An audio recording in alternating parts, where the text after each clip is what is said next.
बिस्मिल्लाहिर्रहमानिर्रहीम।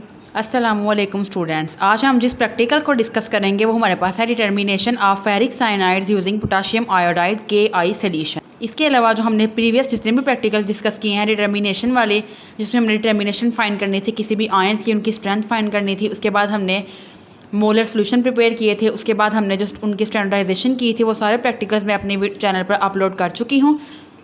अगर आपको इनऑर्गेनिक केमिस्ट्री में इसके अलावा BS या BSc MSc के किसी भी सब्जेक्ट में, चाहे वो जोलॉजी है, बॉटनी है, केमिस्ट्री है, आपको किसी भी सब्जेक्ट में ऑनलाइन लेक्चर्स में या किसी भी प्रेजेंटेशन में, असाइनमेंट में कोई भी प्रॉब्लम है, तो आप लोग मुझे कमेंट सेक्शन में कमेंट करने के अलावा डिस्क्रिप्शन में मेरा व्हाट्सएप ग्रुप का लिंक दिया गया है, आप उस लिंक के थ्रू मेरे व्हाट्सएप ग्रुप को ज्वाइन करें।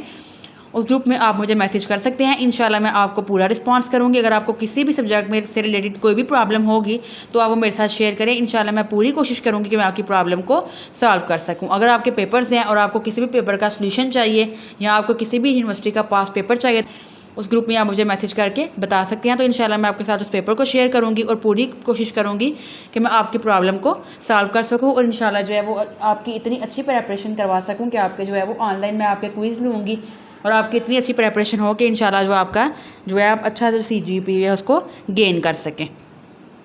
तो चलिए आइए, आज का हमारा इनऑर्गेनिक केमिस्ट्री का जो प्रैक्टिकल है वो है determination of ferric cyanides using potassium iodide solution. सबसे पहले हम इसमें मटेरियल देख लेते हैं। मटेरियल देखिए इसमें कौन कौन सा है। फेरिक साइनाइड सोल्यूशन, उसके बाद हमारे पास है volumetric flask, pipette, conical flask, 10% potassium iodide का सोल्यूशन, HCl, क्रिस्टलाइन, उसके बाद हमारे पास है क्रिस्टलाइड्स, ZnSO4, zinc sulphate. Next video है उसमें मैं आपको बताऊंगी कि किस तरह जो हम 10% या 20% या 5% हम किस तरह जो सोल्यूशन है उनको प्रिपेयर करते हैं कि हमने इतने % जो सोल्यूशन है उसको प्रिपेयर करना है। तो इंशाल्लाह मैं आपके साथ उस वीडियो को शेयर करूंगी ताकि इजीली आप जो है आपको पता हो कि हम इस तरह जो परसेंटेज सोल्यूशन है वो हम किस तरह बनाते हैं। साइनाइड का रिएक्शन करवाएंगे हम आयोडाइड के साथ, तो ये हमारे पास क्या बनेगा, एक कम्प्लेक्स बनेगा। उसके बाद हम इसका रिएक्शन करवाएंगे K+ पोटाशियम आयंस के साथ, तो हमारे पास ये जो है ये वाला हमारे पास क्या बनेगा, कम्प्लेक्स बनेगा फेरिक साइनाइड्स। हम इसको पोटाशियम आयोडाइड सोल्यूशन के थ्रू हम क्या करेंगे, डिटर्मिनेशन करेंगे फेरिक साइनाइड्स की।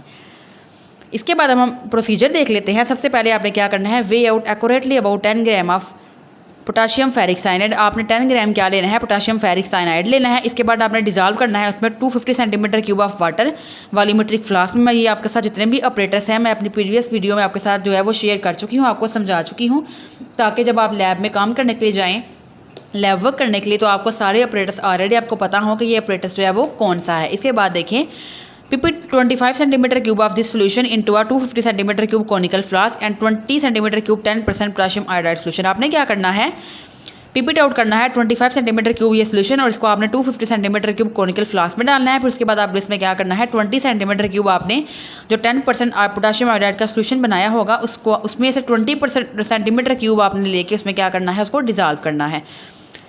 2 centimetre cube of solution of HCl add. अब आपने क्या करना है, 2 सेंटीमीटर क्यूब HCl का सोल्यूशन लेना है, उसमें ऐड करना है 15 सेंटीमीटर क्यूब सोल्यूशन जो आपने ऑलरेडी बना लिया है, containing 2.0 gram of crystallised ZnSO4।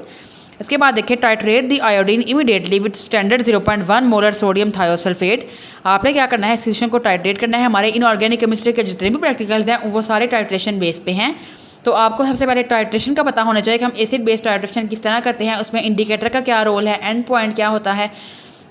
तो इंशाल्लाह मैं आपके साथ इस वीडियो को शेयर करूंगी ताकि आप लोगों को पहले जो है टाइट्रेशन का आपको आइडिया हो। आपने क्या करना है, उसमें स्टैंडर्ड सोल्यूशन स्टार्च का सोल्यूशन ऐड करना है। जब आपके पास कलर क्या हो जाएगा, फेडेड पेल येलो कलर जब आपके पास आएगा तो उसमें आप क्या ऐड करेंगे, स्टार्च का सोल्यूशन। इसके बाद देखें, titration complete when blue colour has firstly appeared. अब आपकी टाइट्रेशन कब कंप्लीट होगी, जब आपके पास ब्लू कलर जो है वो अपेयर हो जाएगा। इसके बाद देखें, when great accuracy is required the process should be conducted in atmosphere of CO2। अगर आपको ग्रेटर एक्यूरेसी के साथ रिजल्ट चाहिए तो आप इस प्रोसीजर को कहाँ पे कंडक्ट करवाएंगे, जहाँ पे आपके जो एटमॉस्फेयर है उसमें CO2 के कंसनट्रेशन क्या हो, ज़्यादा हो। इस करिए आपने 10% के 3 सोल्यूशन बनाए हैं, तो उसमें से भी आपने क्या करना है, 25 सेंटीमीटर क्यूब लेके आपने क्या करना है, इस टाइट्रेशन को 3-4 दफ़ा आपने क्या करना है, रिपीट करना है। देखिए स्टूडेंट्स, बिल्कुल इस तरह आप क्या करेंगे, ये ब्लैंक पेज पे आप प्रैक्टिकल का नेम लिखेंगे, फिर उसके बाद आप प्रैक्टिकल नंबर लिखेंगे, यहाँ पे आप मटेरियल और रिएक्शन भी लिख सकते हैं। इसके बाद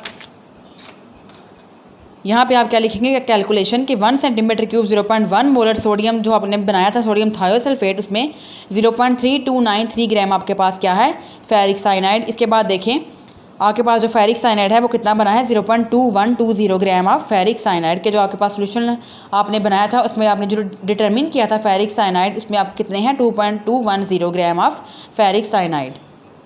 तो स्टूडेंट्स ये आज का हमारा प्रैक्टिकल है। आप इस प्रैक्टिकल को अपनी प्रैक्टिकल कॉपी पे नोट करें। अगर आपको कोई भी कन्फ्यूजन है तो आप मुझे कमेंट सेक्शन में कमेंट कर सकते हैं।